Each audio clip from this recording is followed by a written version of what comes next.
Mohon izin Bapak dan Ibu, kami mulai saja. Boleh untuk next slide-nya.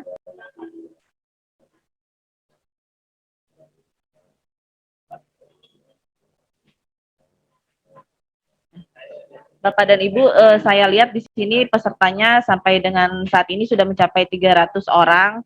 Kemudian kalau saya lihat di list absen pesertanya, banyaknya dari teman-teman dinas seperti itu, baik dari dinas provinsi, kabupaten kota, kemudian lab-lab Kesmafet yang ada di daerah, mungkin sebagian di pusat juga bergabung.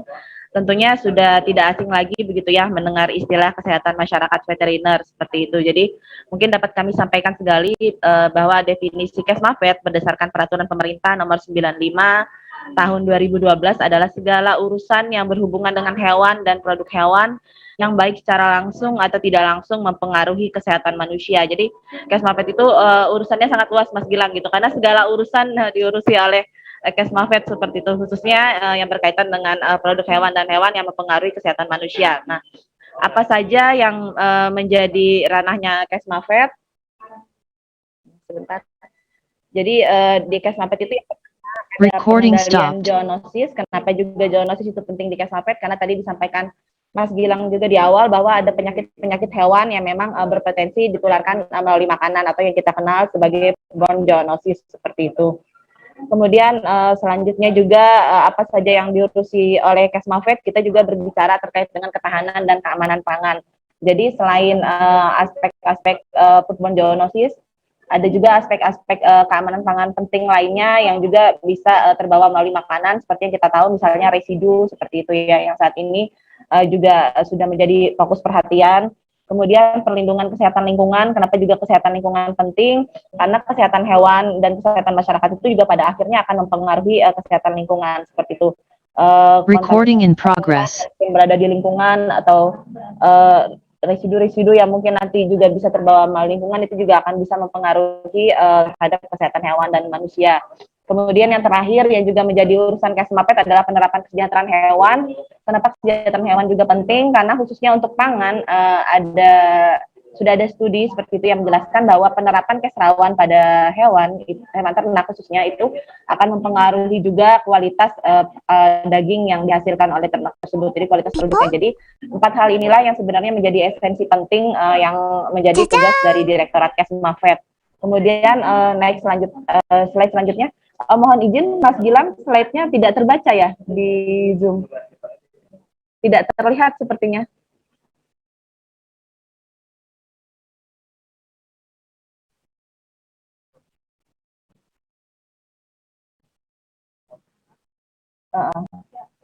Slide-nya tidak muncul. Saya lanjutkan saja ya Bapak dan Ibu, mungkin sambil nanti. Mohon izin Dok, jadi barusan ada sedikit kendala. Ini mungkin tim panitia bisa menampilkan slide-nya. Oke, sebentar, mohon izin biar nanti lebih jelas ya Dok ya. Kita tunggu dulu slide-nya saja. Oke, baik. Oke, sudah muncul kembali Dok. Siap, terima kasih. Baik, silakan. Oke. Jadi saya lanjutkan, mohon izin Bapak dan Ibu. Nah, kalau kita berbicara dengan produk hewan, Bapak dan Ibu sudah tahu lah ya, bahwa produk hewan itu merupakan sumber protein hewani yang mana protein hewani ini mengandung asam amino esensial begitu, yang tidak bisa digantikan oleh protein nabati seperti itu. Jadi memang berbeda antara kandungan protein asam amino yang ada di protein hewani dan nabati, sehingga itu sangat mempengaruhi kesehatan dan kecerdasan, yang akan berpengaruh pada kesehatan dan kecerdasan. Saat ini juga pemenuhan kebutuhan protein ini menjadi salah satu goal pemerintah, khususnya untuk penanganan stunting pada anak. Jadi meskipun tadi disampaikan Mas Gilang di awal, meskipun ada potensi pangan itu membawa penyakit, tapi kita tidak berharap bahwa masyarakat itu menjadi takut untuk mengkonsumsi pangan asal hewan seperti itu ya. Karena memang jika ditangani dengan benar prosesnya, maka risiko-risiko yang mungkin berpengaruh pada kesehatan tadi bisa kita eliminasi, sehingga protein hewani itu tetap menjadi sumber makanan yang aman, sehat, utuh, dan halal dan layak dikonsumsi bagi masyarakat. Jadi tadi saya sampaikan protein hewani itu mengandung protein tinggi asam amino esensial, kemudian beberapa produk hewan itu juga terjangkau. Saat ini yang kita tahu produk unggas meskipun ada kenaikan harga, tapi relatif untuk produk unggas sebenarnya mudah diperoleh dan harganya lebih relatif terjangkau bagi seluruh kalangan masyarakat. Namun tadi juga disampaikan Mas Gilang bahwa tetap saja pangan asal hewan itu adalah perishable food, jadi dia cepat rusak, pangan yang cepat rusak dan memiliki potensi berbahaya, membawa bahaya atau hazard gitu. Kenapa dia cepat rusak?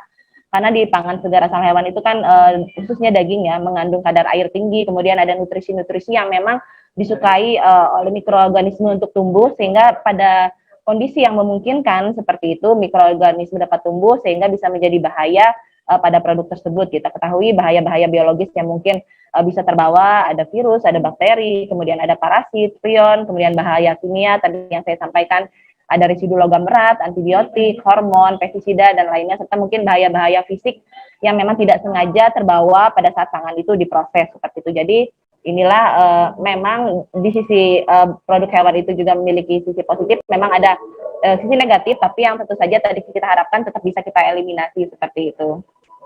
Boleh next slide.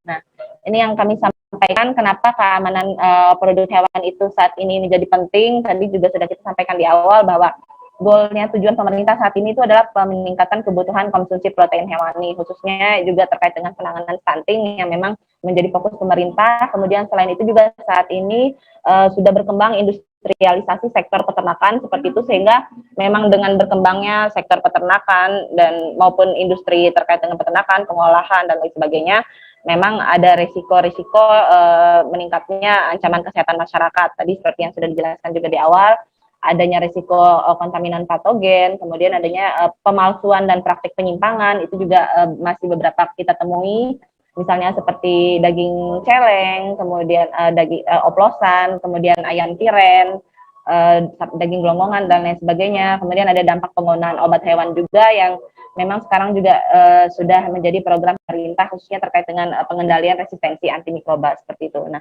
keamanan pangan ini merupakan hak konsumen dan telah menjadi isu prioritas dalam perdagangan global, sehingga memang untuk perdagangan pangan global antar negara, aspek yang paling penting itu adalah aspek sanitari atau kesehatan pangan tersebut. Kemudian sistem keamanan pangan saat ini juga harus didasarkan penilaian risiko yang terintegrasi mulai dari peternakan sampai dengan di meja makan, karena memang kita mengenal istilah safe from farm to table, jadi makanan pangan itu harus aman mulai dari peternakan sampai ke meja makan. Kemudian sistem juga harus mendorong penerapan manajemen risiko yang tepat dalam bentuk peraturan yang jelas yang diterapkan secara nasional dan diakui secara internasional. Jadi, maka tugas Direktorat Kesmapet di sini tentu saja adalah penjaminan keamanan pangan melalui tugas dan fungsi kami dalam rangka menghasilkan atau menyusun norma, standar, prosedur, dan kriteria dalam rangka upaya penjaminan keamanan produk hewan di Indonesia. Bisa lanjut ke slide selanjutnya. Tadi kami sampaikan di awal bahwa di Kesmafet, khususnya untuk pangan segar asal hewan, kita mengenal istilah asuh. Mungkin Mas Gilang sudah pernah mendengar atau belum ya Mas ya istilah asuh? Hewan asuh, tentu saja kalau teman-teman dinas sudah mengenal ini gitu ya. Jadi asuh itu kepanjangan dari aman, sehat, utuh, dan halal. Jadi aman itu artinya pangan tadi tidak mengandung bahaya biologis, kimia, dan fisik yang atau bahan-bahan yang dapat mengganggu kesehatan manusia. Sehat itu pangan tersebut mengandung bahan nutrisi yang dapat menyehatkan manusia, khususnya memang untuk kesehatan. Kemudian utuh, tidak dikurangi atau dicampur dengan bahan lain. Tadi yang saya sampaikan, kalau dia sudah dicampur, misalnya kayak daging oplosan dicampur antara daging celeng dan daging sapi, itu sudah tidak utuh lagi. Kemudian tentu saja halal bagi pangan asal hewan yang memang dipersyaratkan kehalalannya. Ini dalam artian adalah akan disembelih atau ditangani sesuai dengan syariat Islam. Dan kita tahu di Indonesia karena mayoritas kita adalah muslim, tentu saja aspek halal ini menjadi salah satu persyaratan utama juga yang diperhatikan dalam rangka penjaminan hewan seperti itu. Kita lanjutkan. Nah, terkait dengan sasaran rencana pembangunan jangka menengah Republik Indonesia yang ditetapkan oleh Presiden Jokowi pada 2020 dan 2024, keamanan pangan itu masuk menjadi indikator utama yang menjadi fokus perhatian pemerintah. Jadi Bapak dan Ibu, keamanan pangan khususnya pangan segar baik tumbuhan dan hewan itu menjadi salah satu indikator utama dalam rangka pembangunan pangan khususnya gitu. Jadi untuk kegiatan keamanan pangan ini masuk di prioritas nasional pertama di penguatan ketahanan ekonomi untuk pertumbuhan yang berkualitas dengan sasaran adalah peningkatan ketersediaan, akses, dan kualitas konsumsi pangan. Jadi pemerintah sudah menyadari bahwa untuk pangan itu tidak hanya tersedia gitu, tidak hanya tersedia secara jumlah, namun kualitasnya sudah menjadi penting untuk diperhatikan dengan beberapa kampanye keamanan pangan yang dilakukan setiap tahunnya. Tentu saja pemerintah sudah menyadari bahwa pangan yang aman hari ini itu adalah untuk aset kita di masa depan seperti itu, sehingga untuk presentasi pangan segar yang memenuhi persyaratan keamanan pangan ini masuk menjadi indikator dan ditargetkan mencapai angka 80-95% di tahun 2024 nantinya. Dan untuk target tahun 2021, Bapak dan Ibu, kami sampaikan bahwa presentasi pangan segar asal hewan yang memenuhi persyaratan keamanan pangan, tentunya ini berdasarkan hasil monitoring dan surveillance keamanan pangan yang dilakukan oleh Direktorat Kesmafed, kita dari target 83% itu sudah dapat mencapai targetnya itu 84%, mohon maaf ada kesalahan ketik. Jadi targetnya 84% itu capaian kita memang belum bisa mencapai 84%, namun sudah di angka 83%, dan kita harapkan di tahun 2022 ini kita dapat mencapai target yang kita targetkan bersama sebesar 85,5%. Boleh dilanjutkan, Mas? Nah, ini juga kami sampaikan karena tadi memang kita diamanatkan untuk membuat regulasi seperti itu dalam rangka upaya penjaminan keamanan pangan, khususnya pangan segar asal hewan. Beberapa peraturan baik yang sifatnya undang-undang, pemerintah dan peraturan menteri, baik yang undang-undang menjadi dasar kita dalam rangka upaya penjaminan keamanan pangan segar asal hewan di Indonesia. Kita mulai dengan undang-undang kami sendiri, Undang-Undang 18 2009 tentang peternakan dan kesehatan hewan. Kemudian kita juga mengacu pada yang terbaru Undang-Undang 11 2020 tentang Cipta Kerja. Kemudian Undang-Undang tentang pemerintahan daerah, karena memang di sana ada pembagian peran antara pemerintah pusat dan daerah dalam rangka penjaminan keamanan produk hewan. Kemudian kita juga tetap memperhatikan Undang-Undang 33 2014 tentang jaminan produk halal.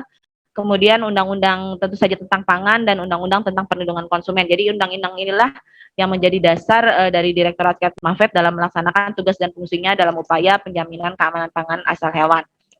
Selain itu, ada beberapa PP yang merupakan turunan dari undang-undang tersebut, baik yang dirancang atau baik yang diinisiasi oleh Direktorat Kesmafed maupun yang diinisiasi oleh KL lain yang secara terintegrasi pelaksanaannya bersama terkait dengan penyelenggaraan perizinan berbasis risiko turunan dari Undang-Undang Cipta Kerja, kemudian PP 86 turunan dari Undang-Undang Pangan, kemudian PP 31 tentang jaminan produk hewan, jaminan produk halal ini turunan dari Undang-Undang 33, dan PP 38 tentang pembagian urusan pemerintah dan pemerintah daerah. Nah, berdasarkan tindak lanjut dari UU dan PP tersebut, kemudian khusus untuk Kementerian Pertanian telah menerbitkan baik yang sifatnya peraturan Menteri Pertanian dan keputusan Menteri Pertanian dalam rangka untuk penyelenggaraan jaminan keamanan pangan produk hewan. Yang kita kenal tentu saja mungkin Bapak dan Ibu sudah tidak asing lagi dengan Permentan 11 2020 tentang sertifikasi nomor kontrol veteriner unit usaha produk hewan, kemudian Permentan nomor 14 2008 tentang pedoman pengawasan dan pengujian keamanan produk hewan, Permentan 15 2008 tentang pedoman monitoring dan surveillance residu cemaran mikroba, kemudian Kepmentan 104 2020 tentang komoditas binaan Kementerian Pertanian, serta yang terakhir Permentan 15 2021 tentang standar kegiatan usaha dan standar produk pada penyelenggaraan perizinan usaha berbasis resiko pertanian.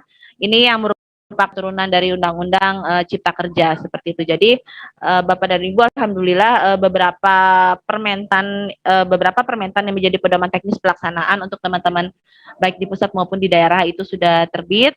Terakhir kami sedang merancang terkait dengan permentan lalu lintas hewan dan produk hewan seperti itu yang masih dalam proses finalisasi seperti itu. Harapan kami dasar-dasar hukum yang sudah ada ini bisa cukup kuat untuk memayungi Bapak dan Ibu teman-teman dalam melaksanakan tugas penjaminan keamanan pangan segar asal hewan di daerah masing-masing. Kemudian selanjutnya, nah ini tadi kalau kita mau mensitir lagi beberapa poin penting dari undang-undang yang sudah saya sampaikan di awal, bahwa memang di pasal 58 terkait dengan penjaminan produk hewan asuh itu disampaikan bahwa kewajiban pemerintah dalam hal ini pusat dan pemerintah daerah tentu saja produksi, tempat pemotongan, penampungan, pengumpulan dan peredaran produk hewan, baik pada produk hewan segar maupun sebelum dan setelah pengawetan. Jadi ini sudah jelas sekali di pasal 58 diamanatkan kewajiban pemerintah dan pemerintah daerah maupun swasta. Kami harapkan dapat mendukung tugas kami dalam rangka penjaminan keamanan produk hewan. Kemudian selain tugas yang kami sebutkan tadi, di pasal selanjutnya, boleh slide selanjutnya ya Mas. Di pasal selanjutnya juga disebutkan di pasal 60 tentang nomor kontrol veteriner. Nah, saya yakin semoga saja Bapak dan Ibu yang hadir di sini, karena memang kebanyakan adalah teman-teman dinas, sudah sangat mengenal tentang nomor kontrol veteriner. Jadi di pasal 60 Undang-Undang 18 2009 Jo 41 2014 tentang peternakan kesehatan hewan disebutkan atau diamanatkan bahwa setiap orang yang mempunyai unit usaha produk hewan wajib mengajukan permohonan untuk memperoleh NKV kepada pemerintah daerah provinsi berdasarkan pedoman yang ditetapkan oleh Menteri. Kemudian kewajiban pemerintah daerah, kabupaten kota melakukan pembinaan unit usaha yang memproduksi atau mengedarkan produk hewan yang dihasilkan oleh unit usaha skala rumah tangga yang belum memenuhi persyaratan nomor kontrol veteriner. Kenapa NKV ini penting, Bapak dan Ibu? Karena di undang-undang juga sudah disebutkan bahwa produk hewan yang boleh beredar itu adalah Undang-Undang dan PP menyebutkan bahwa produk hewan yang boleh beredar itu adalah produk hewan yang berasal dari unit usaha ber-NKV atau dalam pembinaan. Kemudian direvisi kembali di Undang-Undang Nomor 11 Tahun 2020 tentang Cipta Kerja. Tadinya pasal 60 itu hanya mengajukan permohonan, menjadi wajib memenuhi perizinan berusaha berupa nomor kontrol veteriner. Jadi untuk NKP ini nanti menjadi perizinan berusaha yang sifatnya pendukung seperti itu untuk penerbitan izin usaha bagi unit usaha. Jadi sekarang berdasarkan Undang-Undang Cipta Kerja, setiap unit usaha produk hewan itu wajib memiliki NKP seperti itu. Dan pasal 60 ayat 2-nya masih sama, sehingga sertifikasi nomor kontrol veteriner ini menjadi fokus kami juga dalam rangka penjaminan keamanan produk hewan, karena ini adalah langkah awal seperti itu atau basisnya unit usaha tersebut untuk memenuhi persyaratan dalam rangka penjaminan keamanan produk hewan. Dengan berangkat dari NKV inilah, maka nanti produk hewan tersebut dapat kita registrasi, kemudian dapat kita lalu lintaskan dan dapat beredar, Bapak dan Ibu. Slide selanjutnya. Nah, ini terkait dengan sertifikasi NKV di Permentan 11 2020 yang tadi saya sampaikan di awal bahwa sesuai dengan definisinya, NKV adalah sertifikat sebagai bukti tertulis yang sah telah dipenuhi persyaratan hygiene dan sanitasi sebagai jaminan keamanan produk hewan pada unit usaha produk hewan. Sertifikat NKV ini diterbitkan oleh otoritas veteriner di provinsi, dan tentu saja dalam pelaksanaan penerbitan ini dilakukan audit terlebih dahulu oleh auditor NKV yang juga nanti di-SK-kan oleh dinas provinsi seperti itu. Nah, NKV ini apa saja sih aspek-aspek yang tertuang dalam penilaian sertifikasi NKV?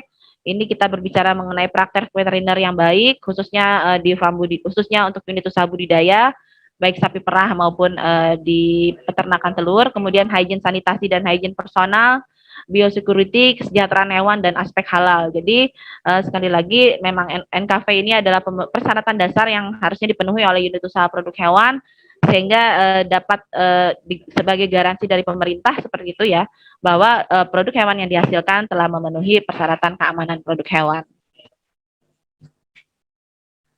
Kemudian unit-unit usaha apa saja yang wajib ber-NKV bisa kita lihat di slide selanjutnya. NKV itu ada rumah potong hewan, jadi unit usaha produksi atau pemotongan, baik ruminansia, babi dan unggas, kemudian unit usaha peternakan atau budidaya, baik unit unggas, petelur, dan sapi perah. Kemudian ada di tingkat distribusi, distribusi ini bisa di gudang penyimpanan cold storage, kemudian ada gudang kering atau gudang penyimpanan kering, kemudian bisa di kios daging, di unit usaha pengumpulan, pengemasan, dan pelabelan telur konsumsi, kemudian di unit usaha penampungan susu.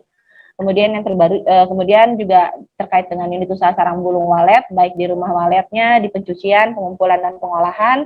Kemudian di pengolahan produk pangan asal hewan, di unit usaha pengolahan untuk daging, susu, telur, madu, dan produk pangan lainnya, serta untuk unit usaha pengolahan produk hewan non pangan. Ini sesuai dengan undang-undang, dan tentu saja lebih didetailkan lagi unit usahanya di dalam Permentan 11 2020 bahwa inilah yang wajib unit usaha yang wajib ber-NKV. Kemudian untuk sertifikasi NKP sendiri saat ini karena memang melalui Undang-Undang Cipta Kerja proses perizinan itu akan terpadu satu pintu seperti itu, maka saat ini kita sudah mulai ya Bapak dan Ibu mengintegrasikan proses perizinan sertifikasi nomor kontrol veteriner sebagai perizinan perizinan berusaha yang dilakukan melalui metode integrasi antara OSS dengan aplikasi Sisnas NKP di Kementan. Jadi sebelumnya untuk sertifikasi NKP sendiri kami sudah punya aplikasi yang disebut dengan Sisnas NKV.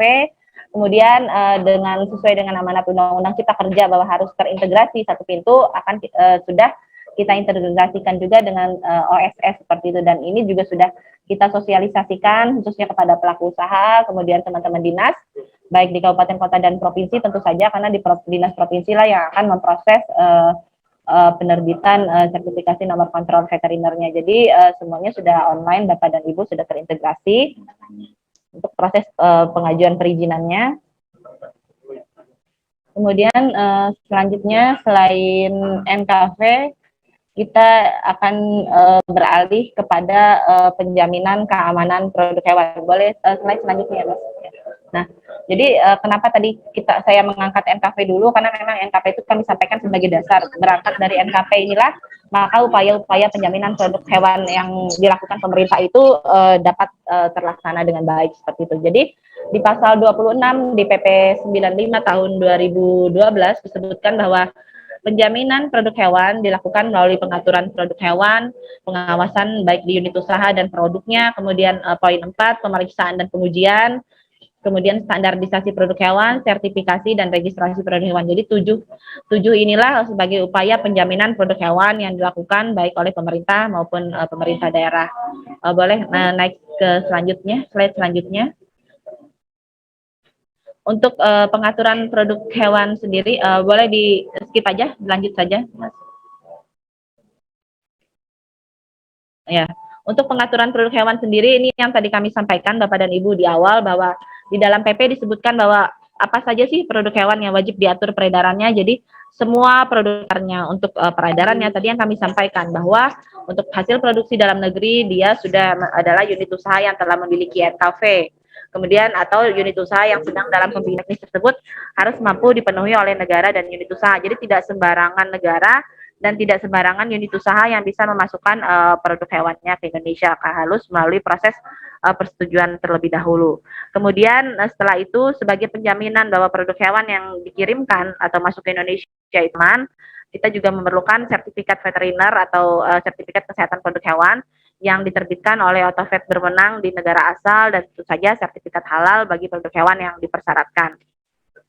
Sedangkan untuk yang dikeluarkan ke dalam wilayah Republik Indonesia itu adalah yang pertama memenuhi persyaratan yang ditetapkan oleh negara tujuan. Jadi ini kalau kita ekspor, tentunya setiap negara memiliki standar yang berbeda, persyaratan yang berbeda, sehingga pemenuhan ini akan berbeda-beda tentunya berdasarkan ketentuan yang ditetapkan oleh masing-masing negara. Dan tentu saja untuk di Indonesia sendiri, unit usaha yang telah ber-NKV level 1 sebenarnya itu yang kita utamakan agar itulah yang kita dorong untuk bisa ekspor seperti itu. Kemudian selain itu sebagai persyaratan penjaminan keamanan produk hewan yang kita ekspor, diperlukan juga kita juga mengatur bahwa perlu dilengkapi dengan sertifikat veteriner dari Otoritas Veteriner Kesmapet, dalam hal ini Direktur Kesehatan Masyarakat Veteriner. Jadi itu terkait dengan upaya pertama pengaturan produk hewan. Kemudian yang kedua selanjutnya, slide selanjutnya terkait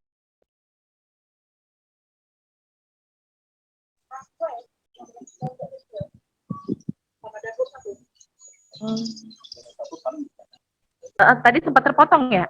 Tahu nggak ya Mas ya? Barusan lancar sih Dok, cuma kamera dokekannya kayaknya yang Oh iya, soalnya itu baik-baik. Okay, Kemudian kita berbicara terkait dengan upaya yang kedua, pengawasan unit usaha. Ini juga menghasilkan seperti itu ya. Jadi mulai dari rumah potong hewan, tempat pemerahan kalau untuk susu, tempat produksi telur untuk telur konsumsi, tempat produksi pangan asal hewan lainnya, tempat produksi produk hewan non pangan, hingga ke tempat pengumpulan dan penjualan. Jadi kita memang melakukan upaya penjaminan keamanan pangan tersebut mulai dari peternakan sampai ke tempat penjualan seperti itu. Nah, siapa yang melakukan pengawasan unit usaha? Ini juga sudah disampaikan bahwa memang SDM untuk yang punya kewenangan melakukan pengawasan unit usaha ini adalah dokter hewan berwenang yang memiliki kompetensi sebagai pengawas Kesmafed. Ini juga sudah disampaikan di undang-undang dan di PP. Jadi dokter hewan berwenang itu kenapa disampaikan dokter hewan berwenang? Karena dia di SK-kan langsung oleh gubernur, karena diberikan oleh kepala daerah, maksud kami baik gubernur, bupati, wali kota yang memberikan kewenangannya menunjuk dokter hewan sebagai untuk melakukan kewenangan dalam hal melakukan pengawasan unit usaha. Jadi mengapa kita sebutnya dokter hewan berwenang? Karena memang ada kewenangan yang dilimpahkan langsung dari kepala daerah kepada dokter hewan, mengingat pentingnya peran dokter hewan dalam hal ini dengan kompetensinya sebagai pengawas Kesmafed. Pengawasan tentu saja dilakukan terhadap penerapan cara-cara yang baik atau good manufacturing practice seperti itu. Nah, kami menyadari memang Bapak dan Ibu bahwa mulai merancang juga adanya asisten pengawas Kesmafed yang bisa dilakukan memang sebagai tenaga teknis di bidang Kesmafed seperti itu. Namun tetap saja dalam pelaksanaannya tetap di bawah penyediaan dokter hewan berwenang seperti itu yang memiliki kompetensi sebagai pengawas Kesmafed. Jadi kami sudah melakukan pelatihan 2 kali angkatan untuk asisten pengawas Kesmafed. Kalau pengawasan unit usaha, selanjutnya kita akan berbicara tentang pengawasan produk hewannya sendiri. Jadi produk hewan yang diawasi itu adalah produk hewan yang tadi sama dengan peredarannya tentunya yang dipergara di tempat pemasukan nantinya oleh teman-teman karena kemudian di peredaran ini yang juga akan dilakukan oleh teman-teman oleh Bapak dan Ibu yang ada di kementerian, di provinsi dan di kabupaten kota. Jadi pengawasan produk hewan ini dilakukan terkait apa? Jadi kita akan memeriksa kondisi fisik produk hewan tersebut. Apakah kemudian lanjut ke slide selanjutnya kita akan berbicara tentang pemeriksaan dan pengujian produk hewan. Nah ini yang mungkin kami rasa sangat kami harapkan sekali kerjasama khususnya dari teman-teman Purnama Lab dalam rangka mendukung pemeriksaan dan layanan dalam rangka memberikan layanan untuk penyediaan fasilitas bisa laboratorium pemerintah atau laboratorium swasta yang memang terakreditasi, kemudian yang rantai proses hewan mulai dari produksi sampai peredaran, balai besar veteriner dan balai baru kemudian seperti itu, serta tentu saja dukungan-dukungan dari laboratorium swasta juga yang sudah terakreditasi yang dapat membantu dalam rangka penyediaan layanan pemeriksaan dan pengujian keamanan produk hewan. Kemudian slide selanjutnya. Upaya penjaminan yang kelima adalah standarisasi produk hewan. Jadi dilakukan terhadap produk hewan yang diedarkan di wilayah NKRI, kita punya standar, antara lain juga dalam bentuk standar nasional Indonesia, Bapak dan Ibu. Tentu saja ini dilakukan sesuai dengan ketentuan peraturan perundang-undangan, ada standar-standar, bisa ditetapkan standar wajib bagi produk hewan segar. Jadi upaya standarisasi ini juga kita lakukan bahwa agar produk hewan yang memang beredar di Indonesia itu telah memenuhi persyaratan keamanan pangan yang sudah kita tetapkan seperti itu. Kemudian selanjutnya upaya selanjutnya di slide selanjutnya adalah terkait dengan sertifikasi produk hewan. Slide selanjutnya. Nah, di sertifikasi produk hewan ini juga sama dilakukan terhadap produk hewan yang diedarkan di wilayah NKRI dan yang dikeluarkan dari wilayah NKRI. Kenapa sertifikasi produk hewan ini penting? Sertifikat veteriner ini adalah sebagai bentuk jaminan dari pemerintah, dalam hal ini diwakili atau menjadi kewenangannya otoritas veteriner provinsi, kabupaten, kota, bahwa produk hewan tersebut atau produk hewan yang akan diedarkan itu telah keamanan produk hewannya.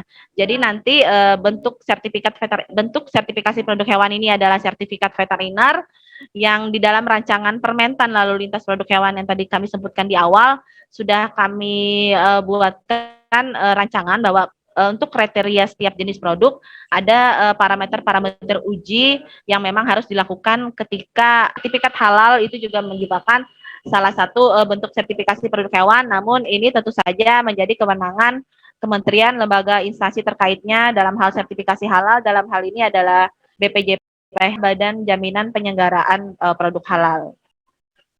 Kemudian kita berangkat ke slide selanjutnya terkait dengan ini yang terakhir dalam bentuk upaya penjaminan keamanan produk hewan. Jadi kalau tadi kita sudah mulai dari NKV, kemudian ada pengaturan peredarannya, kemudian ada standar yang sudah kita tetapkan, kemudian ada sertifikat juga yang akan diberikan, maka yang terakhir adalah registrasi. Jadi kalau kita saat ini memang untuk registrasi produk hewan memang baru Bapak dan Ibu mungkin baru dalam proses seperti itu karena memang undang-undangnya karena memang permentannya sendiri baru terbit Permentan 15 2021 sebagai turunan dari Undang-Undang Cipta Kerja seperti itu. Nah, jadi mungkin yang Bapak Ibu saat ini sudah kenal mungkin di BPOM ya. BPOM punya izin edar atau di PSAT juga sudah punya nomor daftar, nomor edar seperti itu. Nah, hal ini juga berlaku sama untuk produk hewan, khususnya pangan segar asal hewan yang dikemas untuk diedarkan seperti itu juga wajib memiliki nomor registrasi. Jadi baik yang diedarkan yang diproduksi dalam negeri nanti bentuknya adalah kodenya PD, kemudian yang dimasukkan dan dikeluarkan ke dalam wilayah Indonesia. Kalau yang dimasukkan itu nanti PL itu merupakan bentuk registrasi. Jadi hanya bagi pangan segar asal hewan yang dikemas Bapak dan Ibu untuk registrasi ini. Nah, produk-produk apa saja yang diregistrasi ini sesuai dengan permentannya ada karena kita sudah membagi ya kewenangan antara registrasi antara pengawasan pangan olahan dengan pangan segar, di mana pangan segar menjadi tusinya dari Kementerian Teknis. Dalam hal ini untuk pangan segar asal hewan menjadi tusi Kementerian Pertanian di Ditjen Peternakan Kesehatan Hewan, Sekyu Ditkesmafed. Maka produk hewan yang diregistrasi adalah susu segar. Susu segar ini adalah susu definisinya adalah yang berasal dari cairan dari ambing sapi, kerbau, kuda, kambing, dan hewan ternak lainnya yang diperoleh dengan cara pemenahan yang benar, yang kandungan alaminya tidak dikurangi atau ditambah sesuatu apapun dan belum mendapatkan perlakuan apapun. Jadi kalau misalnya nanti ada susu segar yang dikemas, mungkin saat ini kebanyakannya adalah susu kambing, maka nanti ke depannya kita akan berlakukan registrasi produk hewan. Kemudian juga daging, jika daging tersebut akan dikemas baik dalam bentuk segar, chill, baik segar dingin, baik yang hangat atau chill atau frozen, kemudian bentuk utuh atau potongan yang tanpa perlakuan, tentu saja untuk definisi segar ini baik dari daging sapi, kerbau, kambing, babi, ayam, bebek, burung puyuh, unggas lainnya dan ataupun dari hewan buruan lain sepanjang nanti ketika diedarkan akan dikemas dan di label unit usahanya seperti itu, maka wajib memiliki nomor registrasi. Kemudian selanjutnya adalah telur. Nah, untuk telur ini ada sedikit pengecualian Bapak dan Ibu karena kita sudah berbagi kewenangan dengan BPOM. Jadi untuk telur segar tentu saja itu wajib untuk diregistrasi. Kemudian ada telur asin baik mentah dan matang, kemudian telur pindang, pidan, halidan atau telur yang diawetkan dengan cara lain itu juga juga akan diregistrasi di Direktorat Kesmafed. Kemudian untuk telur konsumsi lainnya yang misalnya sudah punya mengklaim misalnya telur organik, telur rendah kolesterol, telur omega 3 dan lain sebagainya itu juga menjadi kewajiban untuk diregistrasi jika memang diedarkan dalam bentuk kemasan seperti itu. Kemudian selain susu, daging, dan telur, slide selanjutnya ada produk sarang burung walet yang dalam bentuk kering tentunya yang sudah bersih. Ini juga jika dikemas juga wajib diregistrasi. Bisa ke slide selanjutnya ya, Mas.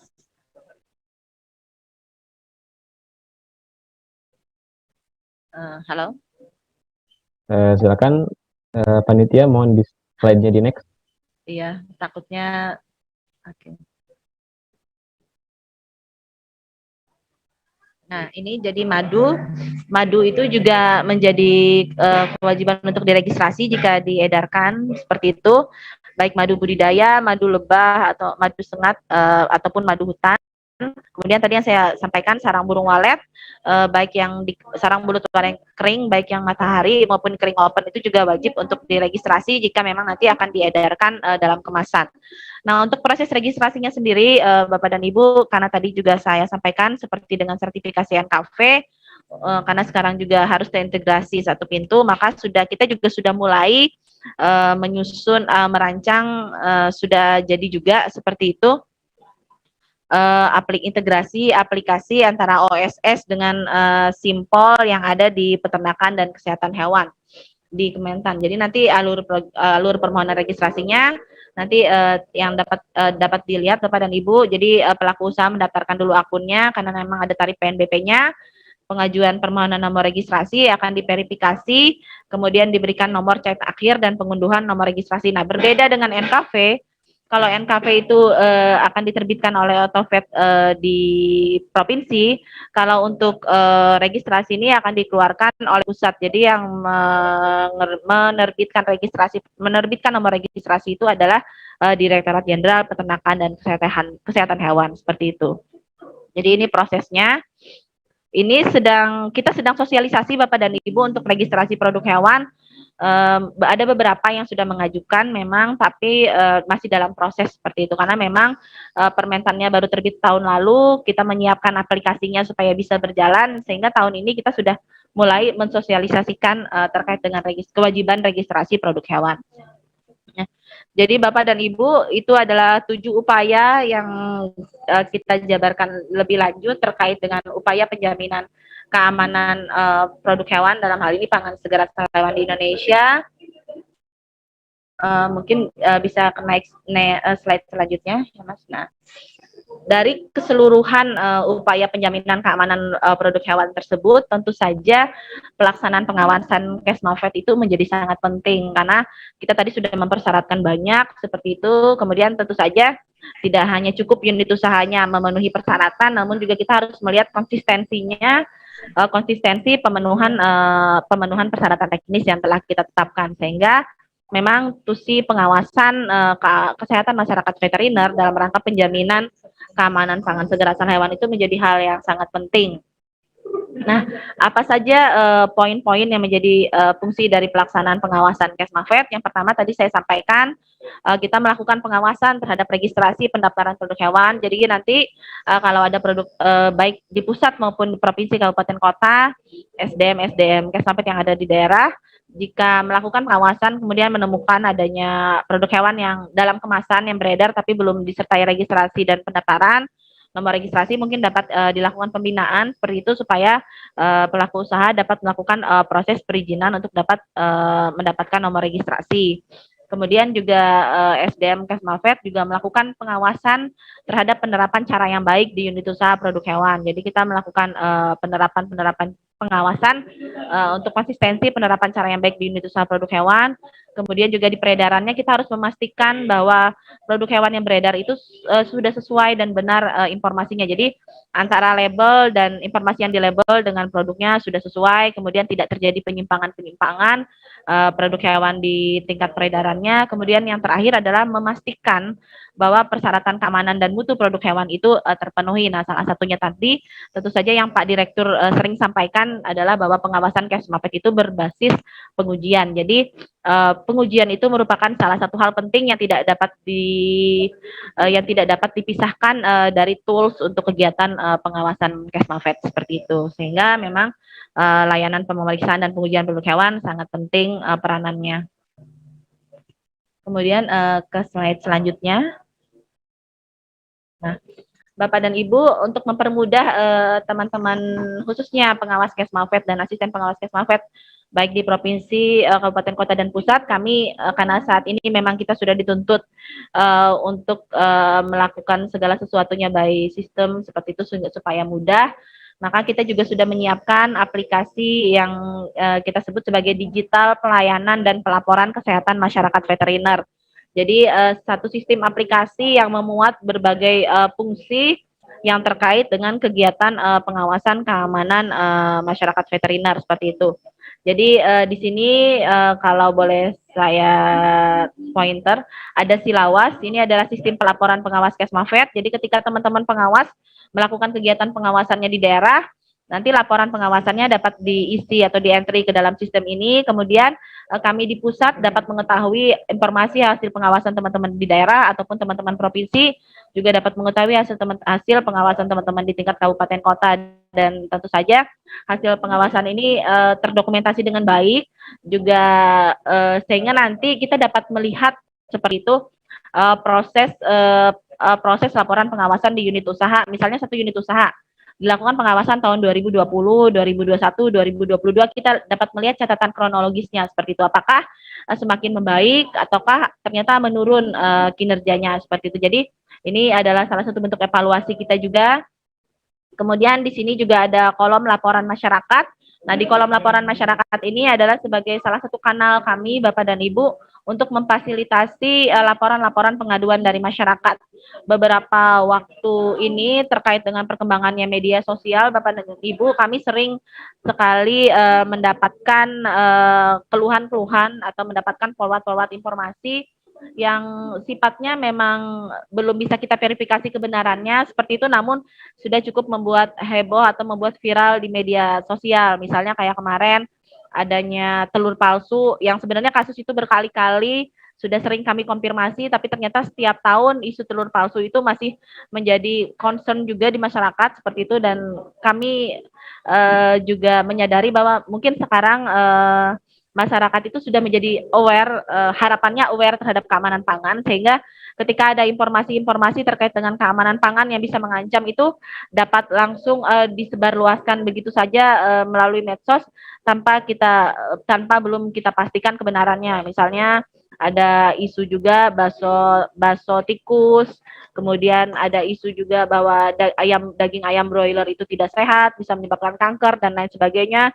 Itu beberapa hal yang memang masih sering kami temui, masih menjadi keluhan masyarakat, dan sebenarnya sudah kami tindak lanjuti. Nah, untuk memfasilitasi hal tersebut agar masyarakat itu tidak terlanjur untuk men-forward atau men-share berita-berita yang memang belum dipastikan kebenarannya, kami fasilitasi agar masyarakat dapat menyampaikan laporannya melalui kanal kolam ini. Jadi harapannya melalui laporan ini masyarakat tidak terburu-buru untuk menyebarluaskan berita memang belum pasti kebenarannya, namun disampaikan kepada kami saja supaya kami yang bisa follow up seperti itu, karena kita juga tahu berkaitan dengan Undang-Undang ITE salah-salah terkait dengan penyebaran berita yang tidak benar yang mungkin nanti bisa menyebabkan kerugian bagi pelaku usaha. Yang kami khawatirkan justru konsumen yang tadinya aware dengan keamanan pangan malah bisa juga terkena kasus hukum seperti itu. Jadi kami tidak menginginkan hal ini terjadi kepada konsumen, sehingga kami fasilitasi untuk pengaduan konsumen. Kemudian yang terakhir, kami juga menyiapkan untuk aplikasi pelaporan antemortem postmortem di RPH. Jadi salah satu pengawasan yang dilakukan tadi kalau di awal adalah pengawasan di rumah potong hewan untuk menjamin bahwa produk hewan khususnya daging dan turunannya yang diproduksi di rumah potong itu sudah aman. Jadi di RPH juga sudah ada pelaksanaan kegiatan antemortem, pemeriksaan hewan sebelum dipotong, dan pemeriksaan postmortem, pemeriksaan hewan ternak setelah dipotong untuk memastikan hewan yang akan dipotong sehat, dan daging dan produknya, daging dan turunannya yang akan diedarkan atau dikonsumsi masyarakat itu memenuhi kriteria aman, sehat, utuh, dan halal bagi yang dipersyaratkan. Jadi ini 3 aplikasi yang ada di aplikasi ini, Bapak dan Ibu. Selanjutnya dalam waktu dekat juga Sisnas NKP akan kita integrasikan juga dalam proses integrasi ke dalam aplikasi ini, sehingga nantinya informasi-informasi terkait dengan Kesmafed itu bisa dilihat atau bisa diakses di aplikasi ini seperti itu. Bisa di next slide, Mas. Nah, ini gambaran saja terkait dengan sistem pelaporan pengawas Kesmafednya. Memang ini hanya bisa diakses oleh petugas pengawas Kesmafed, Bapak dan Ibu, yang kami berikan hak akses. Untuk laporannya bisa dilihat secara berjenjang seperti itu. Kemudian ini sangat membantu sekali Bapak dan Ibu bagi kami untuk melihat mengetahui informasi terkait kegiatan pengawasan di lapangan. Jadi informasi di daerah itu dapat dengan cepat sampai ke kami seperti itu, dan laporannya juga sangat lengkap seperti itu. Kemudian ini terkait dengan aplikasi, ya silakan Mas dilanjutkan saja. Ini terkait dengan aplikasi pelaporan antemortem postmortem. Ini juga memang hak aksesnya terbatas bagi petugas pelapor pemeriksa antemortem postmortem yang akan melaporkan hasil pemeriksaannya di RPH. Nah, ini kita bagi untuk kegiatan di RPH, termasuk juga pemeriksaan pada saat perayaan Hari Raya Kurban, seperti itu. Kemudian selanjutnya,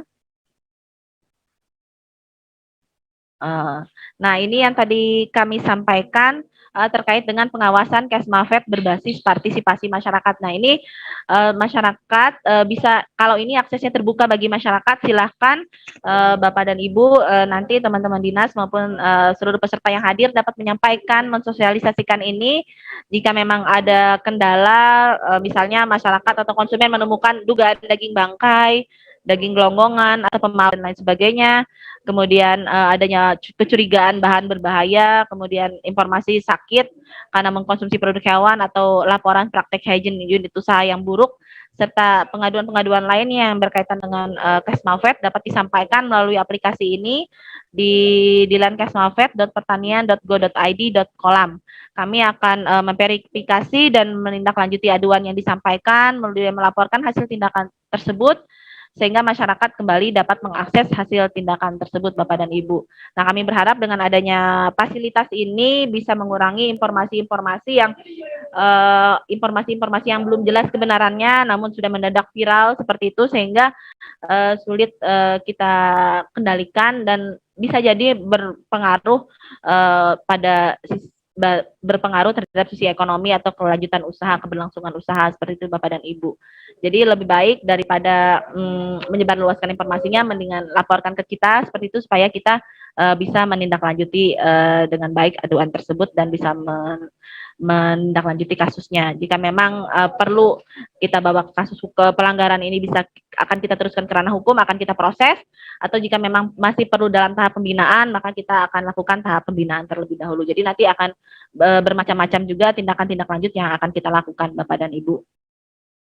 Nah, kalau itu tadi aplikasi yang sudah kami siapkan, nah ini adalah mungkin saya hanya ingin menyampaikan khusus terkait dengan parameter uji keamanan produk hewan. Jadi kalau memang ada Bapak dan Ibu yang hadir peserta dari laboratorium, seperti itu baik dari laboratorium pemerintah maupun swasta, ini adalah parameter uji yang wajib sebenarnya, yang kita wajibkan bagi produk hewan ketika produk hewan tersebut nantinya akan sebagai persyaratan untuk dia diedarkan. Jadi untuk persyaratan dia akan salah satu persyaratan peredaran adalah produk hewan harus memiliki sertifikat veteriner. Nah, untuk mendapatkan sertifikat veteriner, maka persyaratan teknis yang harus dimiliki oleh produk hewan tersebut adalah memenuhi persyaratan parameter uji keamanan produk hewan. Nah, ini sudah kami buatkan tabelnya, Bapak dan Ibu. Ini nanti akan masuk ke dalam lampiran rancangan peraturan Menteri Pertanian terkait dengan tata cara pengawasan lalu lintas hewan dan produk hewan.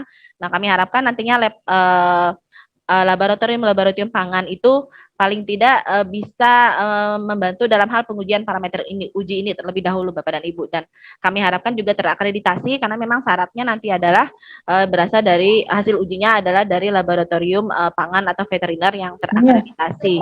Jadi kami sekarang sedang mendorong Bapak dan Ibu baik lab pemerintah maupun lab swasta untuk dapat membantu layanan pengujian terhadap parameter uji untuk produk hewan tersebut. Jadi ada untuk daging, kemudian ada untuk telur, kemudian ada untuk susu. Boleh slide selanjutnya saja. Kemudian ada untuk madu juga dan ada untuk sarang burung walet. Nah, jadi ini adalah persyaratan uji yang kami akan wajibkan nantinya jika saat ini sebenarnya sudah berjalan karena memang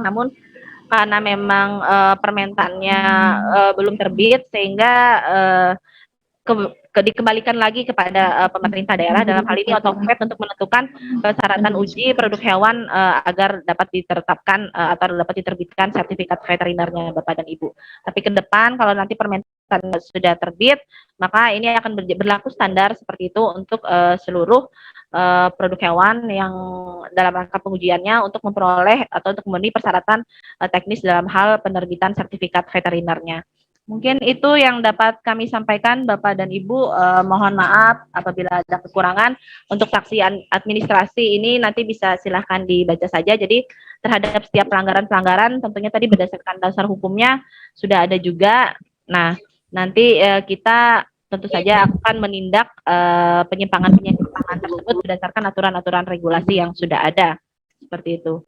Mohon maaf apabila ada kesalahan. Kami sangat senang jika nantinya setelah ini kita bisa berdiskusi aktif Bapak dan Ibu terkait dengan upaya untuk penjaminan keamanan produk hewan khususnya pangan segar asal hewan di Indonesia. Terima kasih, kami kembalikan ke moderator.